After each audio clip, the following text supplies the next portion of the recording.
Before time was marked, before light was defined, there was relationship. A perfect harmony. And from this perfect unity, God spoke creation into existence.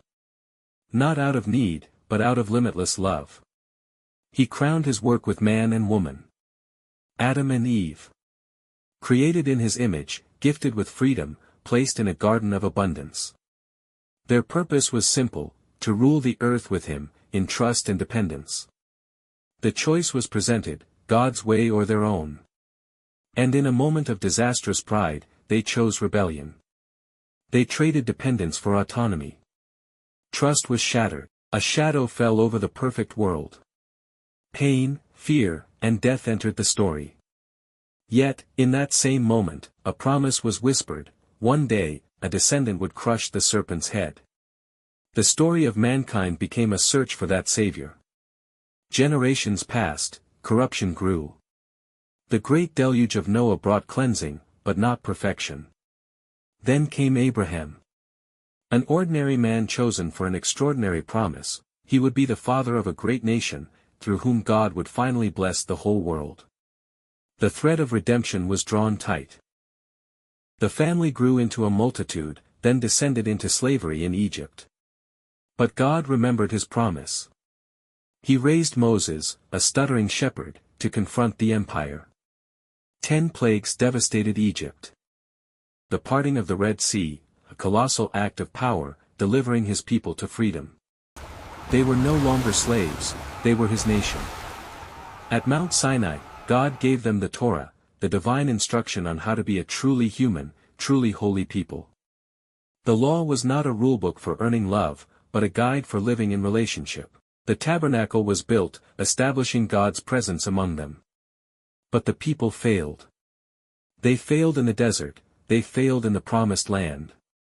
They demanded a king, and when they got one, King David, even his royal house eventually succumbed to corruption. The law served one purpose: it showed humanity how far we had fallen short of God's standard. Generation after generation, God sent prophets, fierce, lonely voices like Elijah and Isaiah. They warned that if the kings and the people persisted in their injustice and idolatry, the covenant guarantee would be broken. The warnings were ignored. The northern kingdom fell. Then, Jerusalem was destroyed, the temple burned, and the people were dragged into Babylonian exile. The ultimate darkness. The world saw God's people scattered.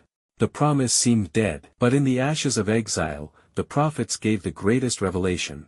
They revealed that God's plan was not to condemn, but to suffer alongside them. They spoke of a suffering servant, the true Israelite, the true king, who would be crushed for the failures of all humanity. This servant would fulfill the law, take the punishment, and open a new covenant for everyone. The time was full. From the line of David, in a forgotten town, the king was born, Jesus.